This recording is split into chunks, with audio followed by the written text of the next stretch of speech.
Hello students, so welcome to Civil Centric again. So last session में हमने isotropic material के relationships देखे थे। आइसोट्रॉपिक मटेरियल के इलास्टिक कांस्टेंट्स के बीच में क्या इक्वेशंस होते हैं, लास्ट सेशन में हमने ये सब ऑब्जर्व किया था। ठीक है, सो आज के सेशन में थोड़ा सा और आगे बात करेंगे। ठीक है, अगर मैं आप लोगों से याद दिलाऊं तो हमने सॉम के अजम्पशंस देखे थे और वन ऑफ द अजम्पशन देखा था कि लोड इज स्टैटिक। ठीक है, अब एक सवाल यहां पे आपके मन में आना चाहिए कि सर लोड इज स्टैटिक मतलब और भी प्रकार के लोड होते हैं क्या? आज के सेशन में शुरुआत करते हैं थोड़ा लोड के बारे में समझने में। देखिए होता क्या है कि हम सॉम पूरी पढ़ जाते हैं, ये समझ जाते हैं कि अच्छा ये फॉर्मूला लगाएंगे तो ऐसा क्वेश्चन होगा, वो फॉर्मूला लगाएंगे तो ऐसा क्वेश्चन होगा, लेकिन हम उसको पूरी तरह पकड़ नहीं पाते। क्यों नहीं पकड़ पाते? क्योंकि कई बार हमको लोड की ही क्लैरिटी नहीं होती। ठीक है, तो थोड़ा लोड को क्लासिफाई करते हैं और एक एक करके सारे लोड को एक्सप्लोर करेंगे। कुछ आज के सेशन में करेंगे, कुछ आगे समय आने पे करेंगे। ठीक है, अगर मैं लोड को क्लासिफाई कर, ठीक है, अगर मैं लोड्स को क्लासिफाई करूं तो किस तरीके से हम लोड्स को क्लासिफाई कर सकते हैं। ठीक है, क्लासिफिकेशन ऑफ लोड्स। ठीक है, बेसिकली और जब तक मैं लिख रहा हूं तब तक आप मन मन में सोचो कि आपने कितने प्रकार के लोड्स का नाम सुना है। ठीक है, फिर उसी को अपन यहां पे अरेंज करने की कोशिश करेंगे। ठीक है, तो लोड को अगर मैं क्लासिफाई करूं तो बेसिकली तीन तरीके से अपन क्लासिफाई कर सकते हैं। एक तो विद रिस्पेक्ट टू टाइम, ठीक है, समय के अनुसार। ठीक है, तो समय के अनुसार लोड हमारे दो तरीके के होते हैं। एक होता है स्टैटिक लोड, ठीक है, और एक होता है हमारा डायनामिक लोड। ठीक है, दूसरा तरीका हमारा क्या हो सकता है कि हम लोड को डिफाइन करें with respect to direction from cross section. ठीक है, क्रॉस सेक्शन से डायरेक्शन के अनुसार। तो इसमें लोड दो प्रकार के संभव है, एक तो नॉर्मल और एक शियर। ठीक है, फिर अगर हम तीसरे तरीके की क्लासिफिकेशन देखें तो लोड होता है हमारा with respect to distribution. With respect to distribution. अरे सर ये आपने क्या लिख दिया? X section. अरे एक्स सेक्शन क्रॉस। ठीक है, इंजीनियर है ना तो देने वाली चीजें अपन कम देते हैं। तो ये क्या है? ये क्रॉस है, cross section.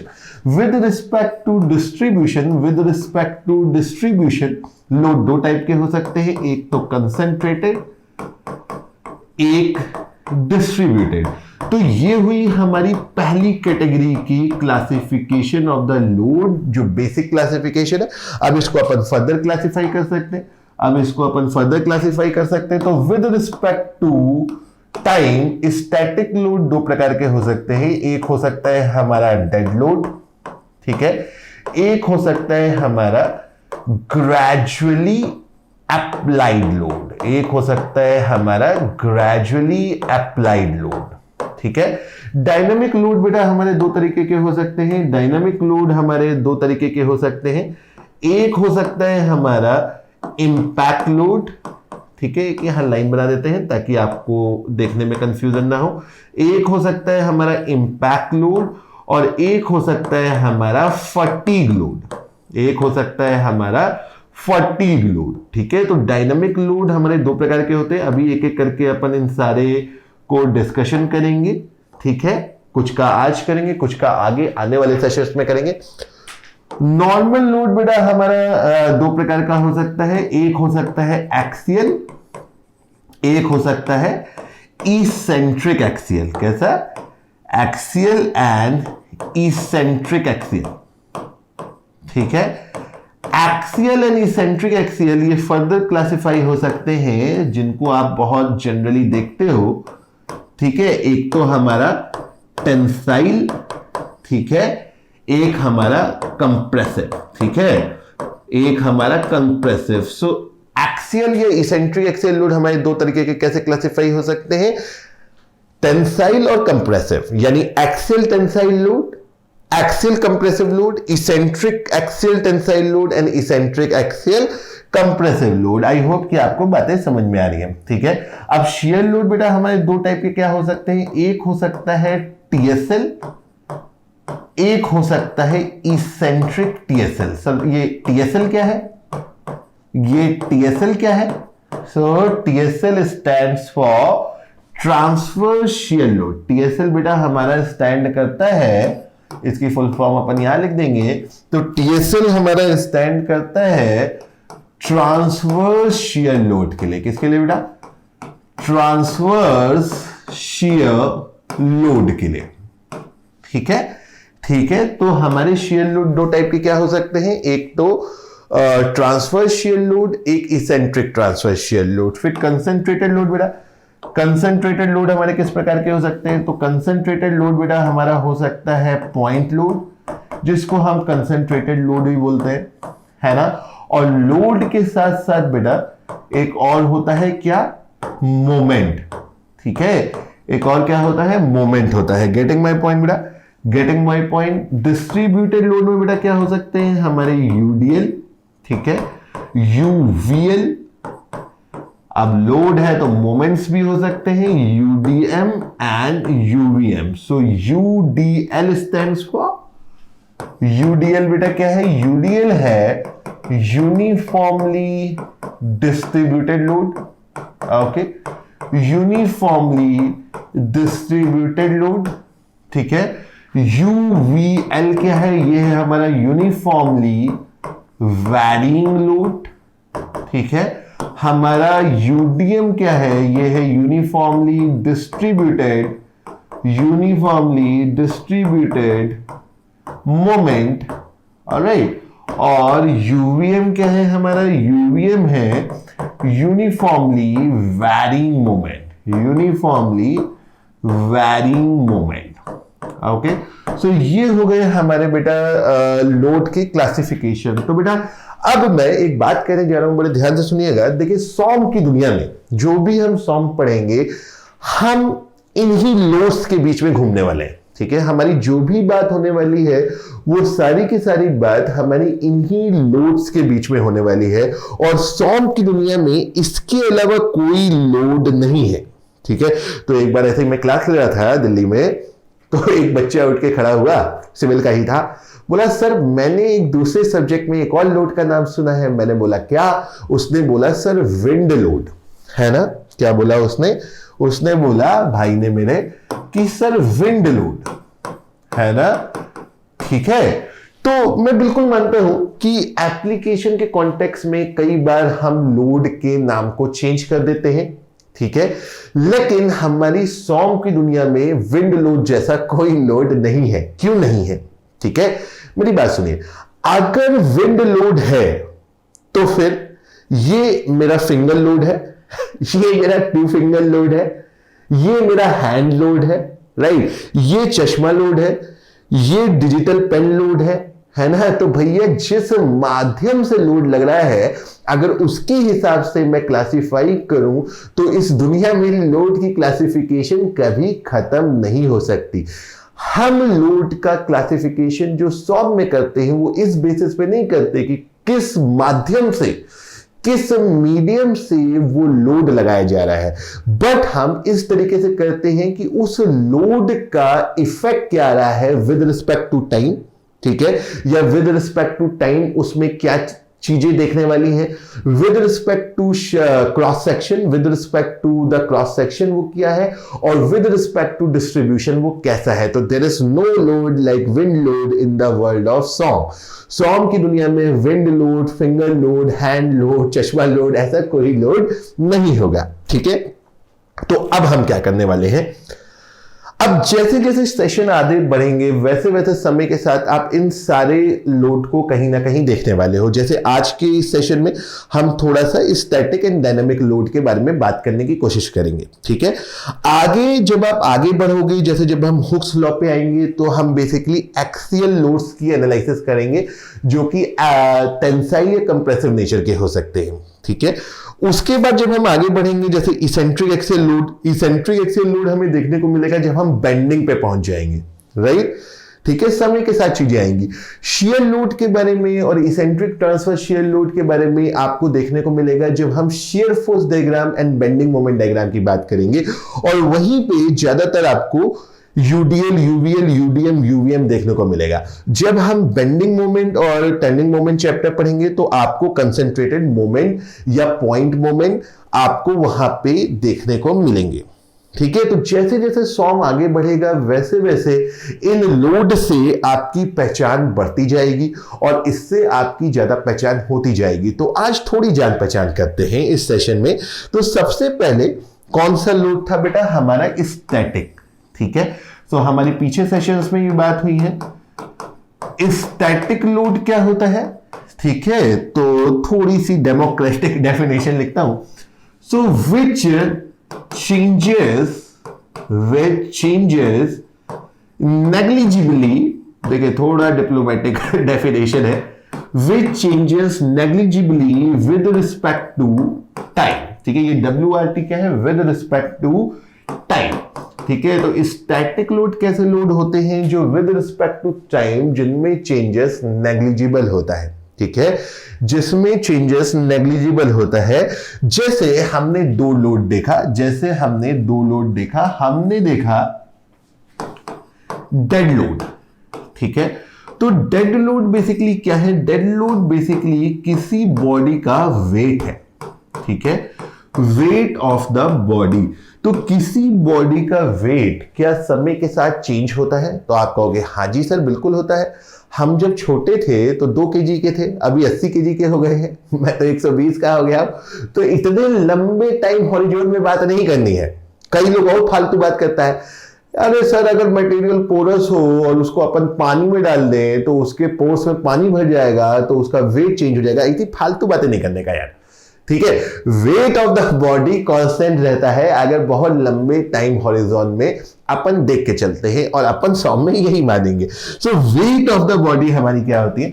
Weight of the body हमारी क्या होती है? जो विद रिस्पेक्ट टू टाइम हमारी चेंज नहीं करती। तो अगर मैं इसको थोड़ा ग्राफ में दिखाऊं आपको या इसका प्लॉट करूं, तो बेटा अगर एक डेड लोड है तो अगर आप उसको विद रिस्पेक्ट टू टाइम देखेंगे तो विद रिस्पेक्ट टू टाइम इसमें कोई चेंज नहीं हो रहा है, यानी एक स्ट्रेट लाइन बन गई। ठीक है, अब बहुत ध्यान से देखना। ठीक है, नेक्स्ट क्या था? Gradually applied load. नेक्स्ट क्या था बेटा हमारा? Gradually applied load. ठीक है, अब ग्रेजुअली अप्लाइड लोड बेटा क्या है? आइए इसको प्लॉट करते हैं। ग्रेजुअल का क्या मतलब होता है? थोड़ा आराम आराम से। ठीक है, जैसे ये हाथ ऐसा ग्रेजुअल है ना, ऐसा किसी के हाथ पे ऐसा जा रहा है मेरे गालों पे, तो क्या है? ग्रेजुअल। ठीक है, तो अगर मैं इसको विद रिस्पेक्ट टू टाइम दिखाऊं, तो ये है लोड, ये है टाइम, ये है लोड, ये है टाइम। तो विद रिस्पेक्ट टू टाइम अगर मैं इसको प्लॉट करूं तो इसका प्लॉट कुछ ऐसा आता है ना। अब आप में से कई लोग सोच रहे हो, अरे सर ये तो समय के अनुसार कुछ चेंजेस नजर आ रहे हैं अपने को, ये समय के अनुसार कुछ चेंजेस नजर आ रहे हैं, मुझे भी नजर आ रहे हैं। ठीक है, हम देख रहे हैं कि ये जो लोड है ये समय के साथ थोड़ा सा चेंज कर रहा है। ठीक है, तो सर ये समय के साथ चेंज हो रहा है तो अपन इसको स्टैटिक की कैटेगरी में क्यों लिखे हैं? इस बात को समझाने के लिए मैं थोड़ा सा आगे बढ़ता हूं ताकि और ज्यादा बेटर आपको चीजें समझ में आए। तो हमारा एक लोड और क्या था? हमारा एक लोड था बेटा इंपैक्ट, है ना। हमारा एक लोड था इंपैक्ट। ठीक है, हमारा एक लोड था इंपैक्ट। तो अगर इसी सेम ग्रेजुअल अप्लाइड लोड को, तो बेटा ये था मेरा ग्रेजुअली अप्लाइड लोड। इसको जरा यहां बना लेते हैं, ये बनाया मैंने ग्रेजुअल अप्लाइड लोड। ठीक है, अब अगर ये सेम लोड ग्रेजुअल अप्लाइड से हो गया हमारा इंपैक्ट लोड, तो देखिएगा क्या चीजों में चेंजेस आ रहा है, और मुझे लगता है कि आप लोग खुद अभी इसको ऑब्जर्व कर पाओगे। तो अगर मैं ग्रेजुअल अप्लाइड लोड का same load gradually applied load से अगर इंपैक्ट लोड हो गया, तो देखिए इसके ग्राफ में कुछ इस प्रकार से चेंजेस आते हैं। इसके ग्राफ में, इसके कर्व में लोड के विद रिस्पेक्ट टू टाइम के साथ कर्व में कुछ इस प्रकार से हमारे चेंजेस आते हैं। तो सर इसमें क्या चेंजेस आया? अब देखिए जरा ध्यान से ऑब्जर्व करिए।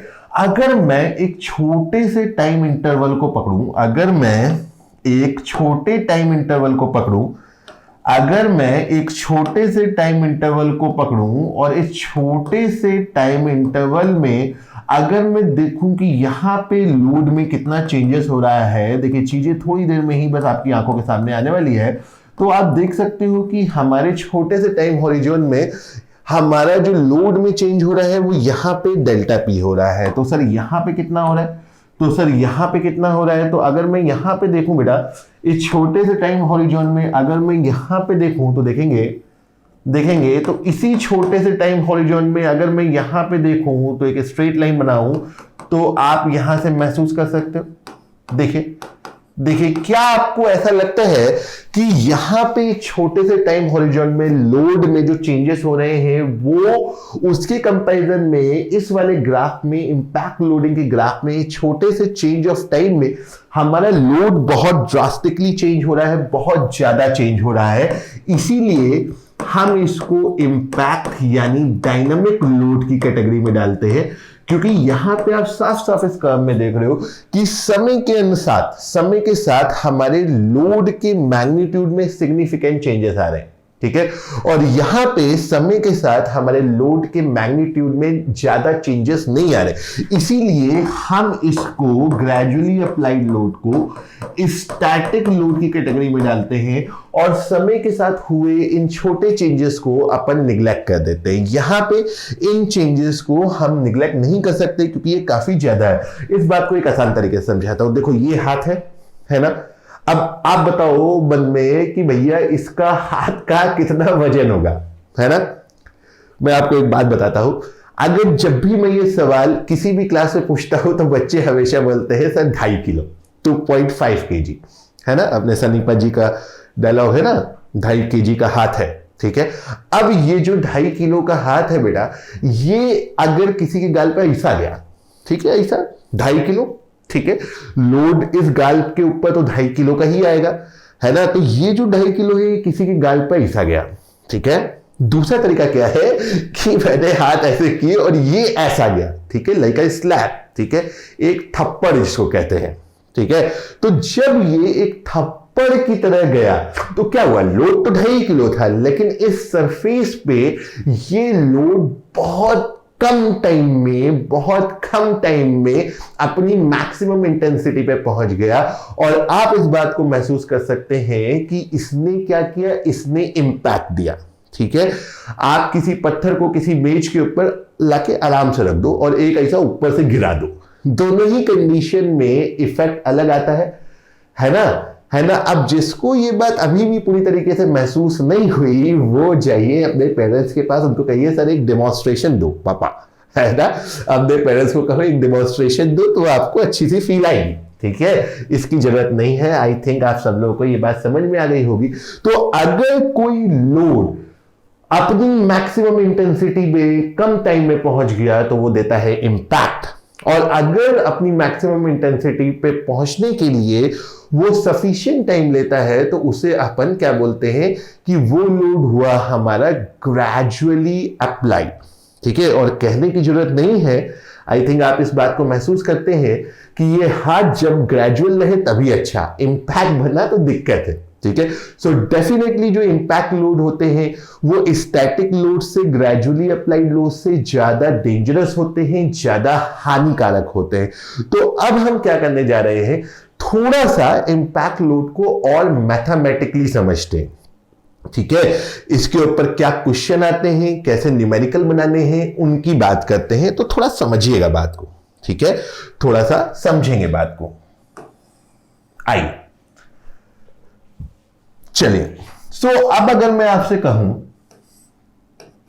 लेट्स सपोज कि मेरे पास एक बॉडी है ना, और इस बॉडी के ऊपर जो अपना लोड लग रहा है वो कैसा लग रहा है बेटा, पी लग रहा है ना। अब इस लोड के बारे में मैंने आपसे कुछ नहीं बोला तो आपको क्या पता चलेगा कि सर जब भी लोड के बारे में कुछ नहीं कहा गया है तो इसका मतलब है कि ये लोड हमारा एक स्टैटिक लोड है, ये लोड हमारा एक स्टैटिक लोड है। तो जब भी लोड के बारे में बेटा कुछ नहीं कहा जाता है तो लोड हमारा स्टैटिक हो जाता है, राइट? लोड हमारा स्टैटिक लोड हो जाता है, ठीक है, ठीक है।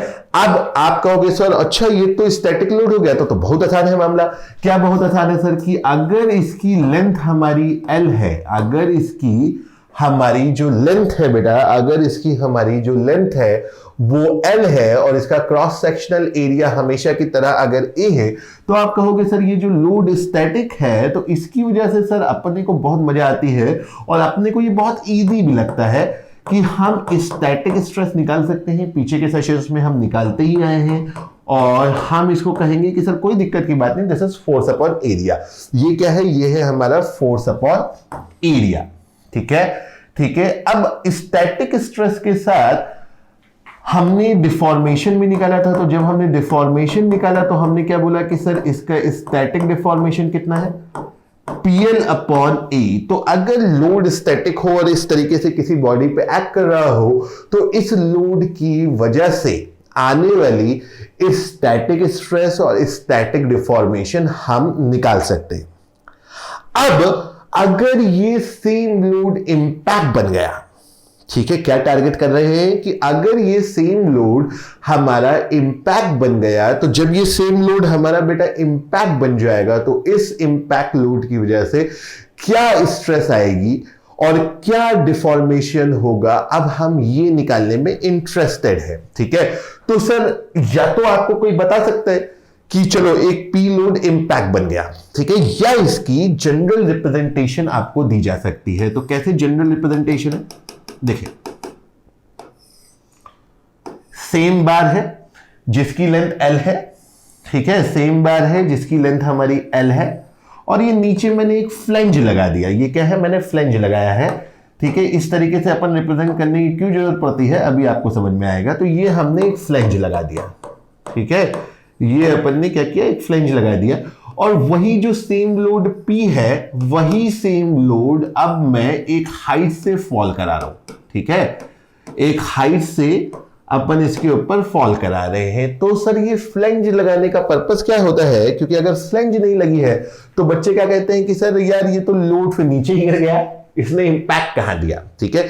तो फ्लेंज लगाने का रिप्रेजेंटेशन क्या है कि भैया कि हमारा जो लोड है वो इंपैक्ट बन रहा है और इसकी लेंथ अपन L मान लेते हैं, एरिया A है, यंग्स मॉडुलस E है, ठीक है, बाकी सब पैरामीटर सेम है।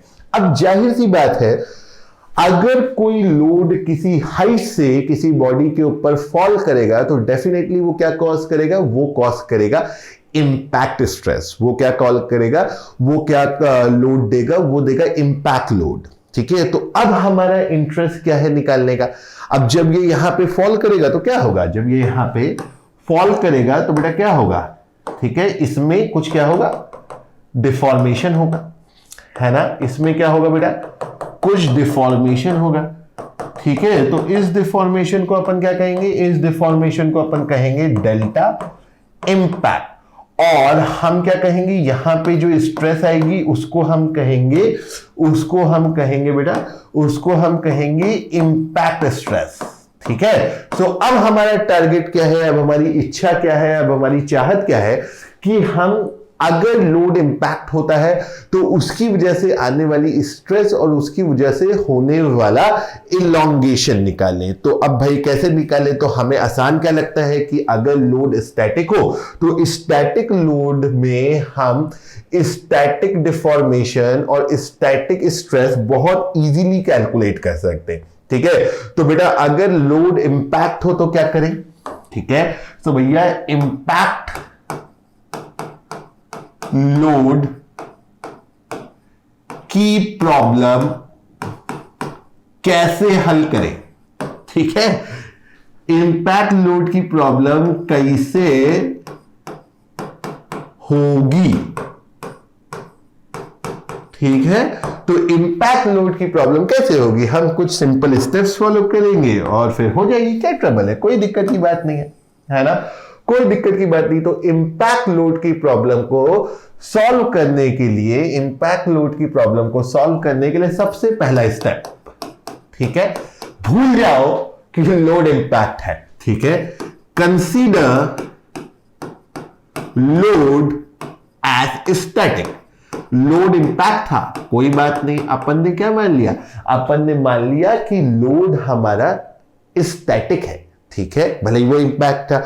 अब जब लोड स्टैटिक है तो आपने कहा कि सर अपने को तो बहुत आसान लगता है कि हम स्टैटिक स्ट्रेस निकाल सकते हैं, ठीक है, और हम स्टैटिक डिफॉर्मेशन निकाल सकते हैं, ठीक है। अब भाई स्टेप 1 तो ये हो गया, अब व्हाट इज स्टेप 2, तो स्टेप 2 में क्या करेंगे बेटा, स्टेप 2 में क्या करेंगे, देखो अब असल में तो ये लोड जो था हमारा, असल में ये जो लोड था हमारा, ये तो इंपैक्ट था, हमने स्टैटिक मान लिया, तो अब जाहिर सी बात है स्टैटिक माने हो तो वापस इंपैक्ट तो बनाना पड़ेगा। तो उसके लिए अपन क्या करेंगे, अपन एक पैरामीटर को यहां पे फिर से इंट्रोड्यूस करने वाले हैं जिसका नाम है इंपैक्ट फैक्टर, राइट, जिसका नाम है इंपैक्ट फैक्टर, ठीक है। तो अभी हम इंपैक्ट फैक्टर का फॉर्मूला देखेंगे और इंपैक्ट फैक्टर को आपने जब स्टैटिक स्ट्रेस से गुणा कर दिया, मल्टीप्लाई कर दिया, तो आपका बन गया इंपैक्ट स्ट्रेस, और जब आपने डेल्टा इंपैक्ट निकालना है तो इंपैक्ट फैक्टर को आपने डेल्टा इंपैक्ट के साथ मल्टीप्लाई कर दिया, सॉरी डेल्टा स्टैटिक के साथ मल्टीप्लाई कर दिया, डेल्टा स्टैटिक के साथ मल्टीप्लाई कर दिया, तो आपका क्या बन गया बेटा, डेल्टा इंपैक्ट बन गया। मतलब कुल मिलाकर के बात क्या है, सबसे पहले जो आपका इंपैक्ट लोड है वो भूल करके कि वो इंपैक्ट है, आप स्टैटिक बना करके उसको सॉल्व कर दीजिए, स्टैटिक स्ट्रेस निकाल लीजिए, स्टैटिक डिफॉर्मेशन निकाल लीजिए, राइट, ठीक है। स्टैटिक स्ट्रेस और स्टैटिक डिफॉर्मेशन निकालने के बाद आप एक फॉर्मूला याद करेंगे इंपैक्ट फैक्टर का, और उस इंपैक्ट फैक्टर को जब आप स्टैटिक स्ट्रेस से मल्टीप्लाई करेंगे तो इंपैक्ट स्ट्रेस मिल जाएगी, और जब उस इंपैक्ट फैक्टर को स्टैटिक डिफॉर्मेशन से मल्टीप्लाई करेंगे तो इंपैक्ट से होने वाला डिफॉर्मेशन मिल जाएगा। तो इंपैक्ट फैक्टर का फॉर्मूला क्या है, सर इसको क्या अपन डिराइव कर सकते हैं, बिल्कुल कर सकते हैं, जरूरी नहीं है, स्ट्रेन एनर्जी का यूज करके इसको डिराइव किया जा सकता है। तो अभी मैंने स्ट्रेन एनर्जी की बात नहीं की है, इसलिए डिराइव नहीं कर रहा हूं, ठीक है, और कोई जरूरत भी नहीं है। क्वेश्चन जो आते हैं अगर आप इसको स्ट्रेन एनर्जी से करने जाओगे तो फंस सकते हो, कई बार ऑब्जेक्टिव क्वेश्चन आते हैं, वो भी अपन देखेंगे थ्योरेटिकल, ठीक है। सो इंपैक्ट फैक्टर का फॉर्मूला क्या होता है, 1 plus 2h upon delta static, ठीक है, 1 plus 2h by delta static root over, ठीक है। So this is the formula for impact factor, जो कि आपको याद रखना है, जो कि आपको याद रखना है। गेटिंग माय पॉइंट और नॉट बेटा, ठीक है, बहुत आसानी से हम इस फॉर्मूले को याद रख सकते हैं, ठीक है, इस फॉर्मूले को याद रख सकते हैं। तो अब जो हमारी ओरिजिनल प्रॉब्लम थी, ठीक है, जैसे ये हमने प्रॉब्लम लिया,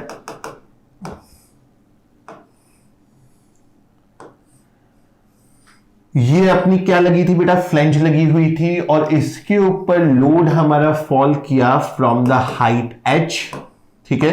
तो जब ये h हाइट से फॉल किया तो इसने एक लोड फॉर्म किया, इसने एक इंपैक्ट लोड बनाया। तो सबसे पहले हमने क्या किया, हमने कहा कि चलो हटाओ, इंपैक्ट कर रहा है तो अपन इसको स्टैटिक पकड़ लेंगे, तो P upon a static stress हो गई, हम इसको स्टैटिक पकड़ के PL अपॉन ए कर देंगे।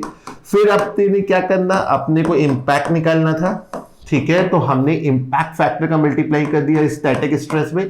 तो स्टैटिक स्ट्रेस क्या है, P अपॉन ए, इंपैक्ट फैक्टर हमारा क्या है, इंपैक्ट फैक्टर हमारा क्या है, इंपैक्ट फैक्टर है हमारा 1 plus root over 1 plus 2h upon delta static, ठीक है। तो यहां पे डेल्टा स्टैटिक हमारा क्या है, हम इसको ऐसा भी लिख सकते हैं PL अपॉन ए, ठीक है, PL अपॉन ए। तो ये क्या बन गया बेटा, ये बन गया हमारा सिग्मा इंपैक्ट। अगर मैं डेल्टा इंपैक्ट की बात करूं, ठीक है, तो डेल्टा इंपैक्ट क्या है, PL अपॉन ए है ना, into impact factor 1 plus root over 1 plus 2h delta static. तो डेल्टा स्टैटिक इस केस में क्या है, A upon PL। So I hope बेटा ये बात आप लोगों को समझ में आई होगी, कितनी आसानी से हम एक इंपैक्ट लोडिंग की प्रॉब्लम को सॉल्व कर सकते हैं। इम्पैक्ट लोडिंग की होने की वजह से स्ट्रेस निकाल सकते हैं और उससे होने वाले इलॉन्गेशन निकाल सकते हैं। तो बेटा आज के सेशन में अपन यहीं तक करेंगे, ठीक है, इस सेशन में यहीं तक रखेंगे। इस फॉर्मूले को देखो, मैं इस सेशन को यहां पे इसलिए छोड़ रहा हूं, अभी इस फॉर्मूले के ऊपर बहुत सारा क्वेश्चन करना है, बहुत सारा थ्योरेटिकल क्वेश्चन देखना है, ठीक है। मैं आपको मौका देना चाहता हूं, ठीक है। क्या मौका देना चाहते हैं सर आप? आपको मैं आपको जब से मैंने सॉम शुरू की है तब से मैं आपको यह बात बोलता आ रहा हूं कि इक्वेशन क्या कहना चाह रहा है सुनो, ठीक है। सो इस सेशन में मैं यहीं पे रोक रहा हूं और आपको समय देता हूं सुनने का कि ये इक्वेशन क्या कह रहा है। इसको पूरी तरीके से सुनिए, अच्छे से समझिए और नेक्स्ट सेशन में अपन इसको और एक्सप्लोर करेंगे और देखेंगे कि इसने क्या कहा और हमने क्या सुना, ठीक है। सो नेक्स्ट सेशन में फिर से मिलेंगे इंपैक्ट लोडिंग के बहुत सारे क्वेश्चंस के साथ और फिर आगे की हमारी बात होगी। So guys stay tuned, will see you in the next session. Thank you very much.